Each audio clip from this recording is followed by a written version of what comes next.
Coming up today, Korea's rival political camps fail to reach a deal on redrawing the country's electoral map. They give themselves another month to try and narrow their differences. South Korean intelligence officials say North Korean leader Kim Jong-un has sent key confidant Choe Ryong-hae for re-education. Plus, the International Monetary Fund urges the US Federal Reserve to take a more cautious approach before hiking interest rates from near zero for the first time in nearly a decade. Stay tuned for these stories and more.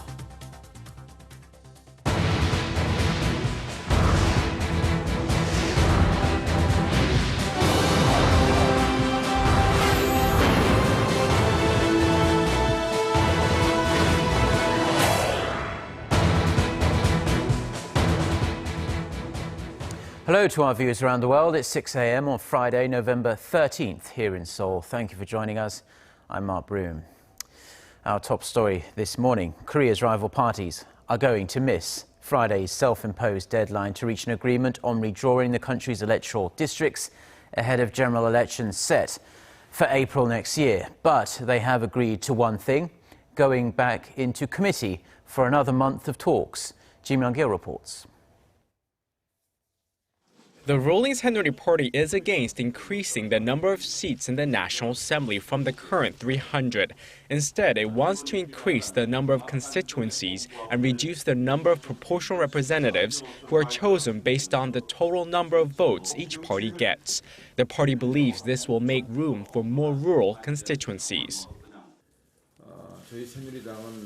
The Saenuri Party is doing all it can to prevent the loss of seats in rural regions by lowering the number of proportional representatives.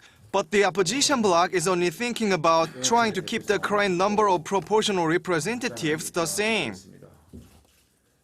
There are currently 54 lawmakers elected through the proportional representation system, and the main opposition New Politics Alliance for Democracy Party wants to maintain that number. It believes that doing otherwise would stoke regionalism in Korean politics. Our basic policy is to maintain the current number of proportional representatives and prevent the expansion of assembly seats. We'll also do our best to prevent the loss of seats for rural areas. Last year, the Constitutional Court ruled that electoral boundaries should be readjusted to address the problem of unequal representation, which has arisen because of changes to the population. Under the plan currently up for consideration, the number of urban electoral districts would increase while the number of rural constituencies would decrease in accordance with the shrinking of rural populations. The two parties hope to reach agreement on a rezoning scheme before the current parliamentary session ends in December. Amid the deadlock, lawmakers did pass some 40 pending livelihood bills on Thursday. They also agreed to extend the life of the Special Parliamentary Political Reform Committee by a month to continue their discussions on readjusting the electoral map. Kim Jong-un, Arirang News. The presidential office of Cheongwade says it has no plans to carry out a cabinet reshuffle anytime soon. Senior presidential press secretary Kim Jong-un told reporters on Thursday that it's time to focus on urgent bills related to the livelihoods of the people. President Park has been calling on lawmakers to swiftly pass bills on labor reform, economic revitalization, as well as the Korea-China Free Trade Agreement. Now, there had been speculation a cabinet reshuffle was imminent to replace ministers who are widely expected to run in next April's general elections. A key aide to North Korean leader Kim Jong-un, who some thought had been purged, may, in fact, have been sent to a re-education facility. For more on the possible whereabouts of Choe Ryong-hae, secretary of North Korea's ruling Workers' Party, Kim Jong reports. North Korean leader Kim Jong-un has reportedly sent one of his close aides to the regime's top school for re-education. Government sources in South Korea who declined to be identified said Thursday that Choe Ryong-hae, the secretary of North Korea's ruling Workers' Party, is receiving training at the Kim Il-sung Higher Party School, named after the country's founder. Questions about Choe's whereabouts arose this week after he was excluded from a roster of a preparatory committee led by Kim Jong-un set up after the death of Lee Il-sung, the marshal of North Korea's military. Some experts believe he is being punished for his poor handling of youth-related affairs, while others think it may have been related to problems with the construction of a dam near Mount Paektu. North Korea has also reportedly replaced a military commander who was directly involved in the deadly landmine blast that wounded 2 South Korean soldiers back in August. Kim Sang-ryong, the former commander of the North's 2nd Corps, has been sent to the 9th Corps, far from the inter-Korean border. As for Choe, this wouldn't be the first time being punished.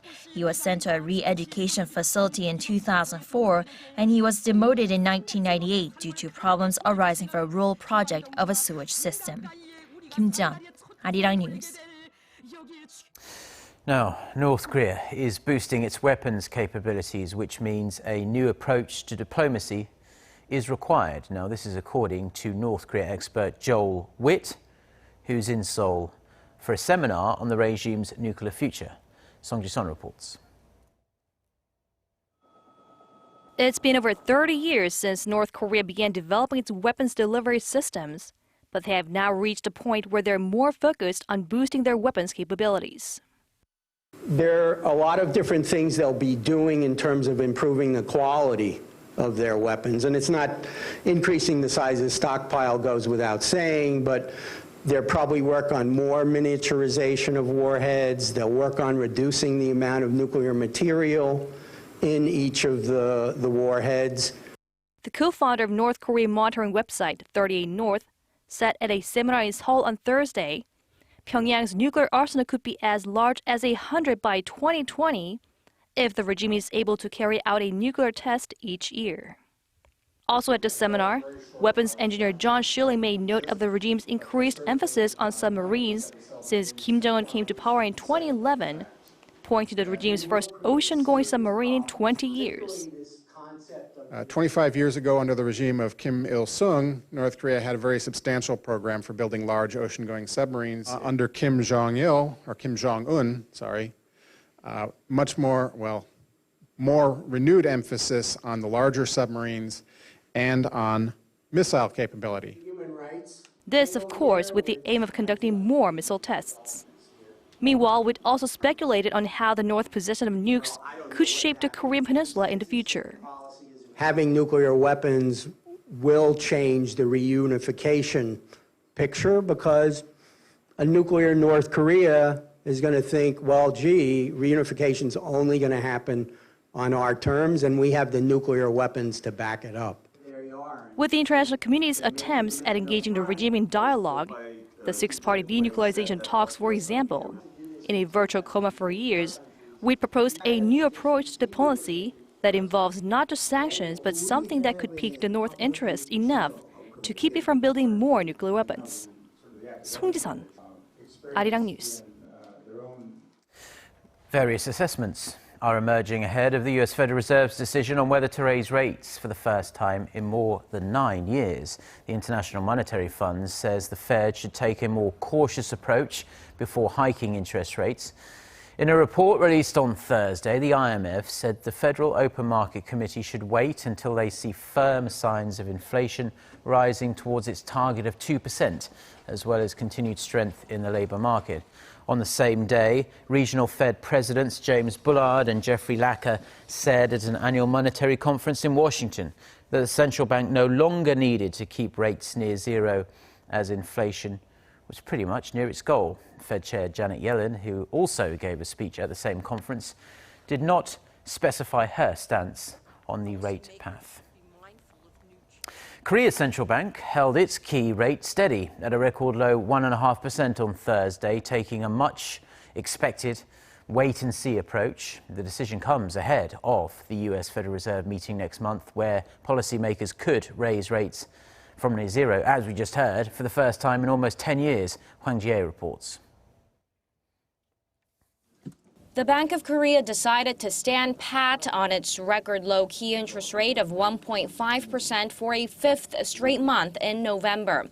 While the economy is showing signs of a recent pickup, thanks to improving domestic demand, the top central banker says the growth momentum is not strong enough. There was an upswing in third quarter consumption, but we also believe the economy is just returning to its normal pace before it was hit by the MERS outbreak. Uncertainties linger abroad as well. Expectations are growing that the U.S. Federal Reserve will raise its interest rate when it meets again just before Christmas, after the world's biggest economy posted strong job growth last month.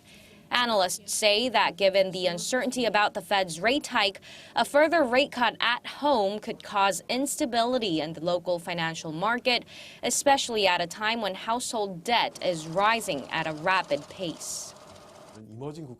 A possible rate hike from the Fed would prompt a capital outflow from emerging economies. What's important here is how large the outflow is going to be.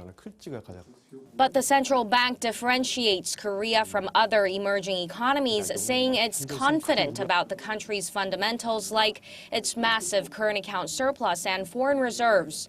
That's why some analysts expect another rate cut in the first half of next year, citing sluggish exports due to slowing demand from China. They add that other than the U.S., most countries like China and Japan are maintaining their easy monetary policies. The BOK governor was cautious, though, about offering any hints at what could lie ahead, saying China will be able to grow in the 6 to 7% range for the time being, and that it's more important for the Korean economy to focus on structural reforms than to rev up the recovery momentum. Hwang Ji-ae, Arirang News. Korean automaker Kia Motors has won this year's Best Buy Awards for its 2016 Optima. California-based vehicle valuation company Kelley Blue Book announced on Thursday the winners of the awards in 12 categories that honor the top new vehicle choices available in the U.S. market. The 2016 Kia Optima was selected as the best mid-size car to buy. Called the Kia K5 in Korea, the vehicle was highly rated for its premium features and a full redesign. Kelley Blue Book named the 2016 Honda Civic its overall Best Buy of the year. Over 40 people have been killed and more than 180 injured after a double suicide bombing in South Beirut. Lebanon's worst terrorist attack this year targeted a crowded Shia majority neighborhood of the city. The Islamic State militant group has claimed responsibility for the bomb attack. The Lebanese government says the death toll is expected to rise further, given the severity of the bombing. Lebanon's prime minister has condemned the attack as cowardly. The country has declared Friday as a day of national mourning. Korea's Supreme Court has upheld the murder conviction and life sentence for the captain of the Seoul ferry, which capsized off Korea's southwestern coast in April of last year. Lee Jun-sok fled the vessel without issuing an evacuation order to his passengers. Kim Min-ji reports. Life imprisonment for murder. Seoul's top court has upheld a lower court ruling for Lee Jun-sok, the captain of the ill-fated Seoul ferry that sank last year, taking the lives of more than 300 people, most of them high school students. The Supreme Court ruled that Lee had committed willful negligence, saying that he fled the ship without giving an evacuation order. The Chief Justice said the captain could have warned the passengers about the situation, which in turn could have reduced the number of deaths, but he failed to do so, neglecting his duties as the ship's captain. Survivors of the fatal accident said Lee ordered passengers to stay put, even as he was one of the first to be rescued. The Supreme Court also upheld jail sentences for 14 members of Lee's crew, ranging from 18 months to 12 years. The bereaved families shed tears as a verdict was read out. This conviction is the least that can be done to pay for the painful time we have gone through for the past 1 year and 7 months. On April 16, 2014, a total of 304 people died when the Seoul ferry capsized off Korea's southwestern coast in one of the country's deadliest maritime disasters on record. Divers recovered 295 bodies from the ship's wreckage and surrounding waters, but 9 victims are still missing. Shanghai Salvage, a Chinese state-run consortium, has been hired to handle the job of salvaging the Seoul ferry. The company is aiming to lift it onto a floating deck by early next year and have the vessel onshore by mid-2016. Kim Min-ji, Arirang News.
Well, that's all we have for now. Do have a great Friday, and thank you as always for tuning in.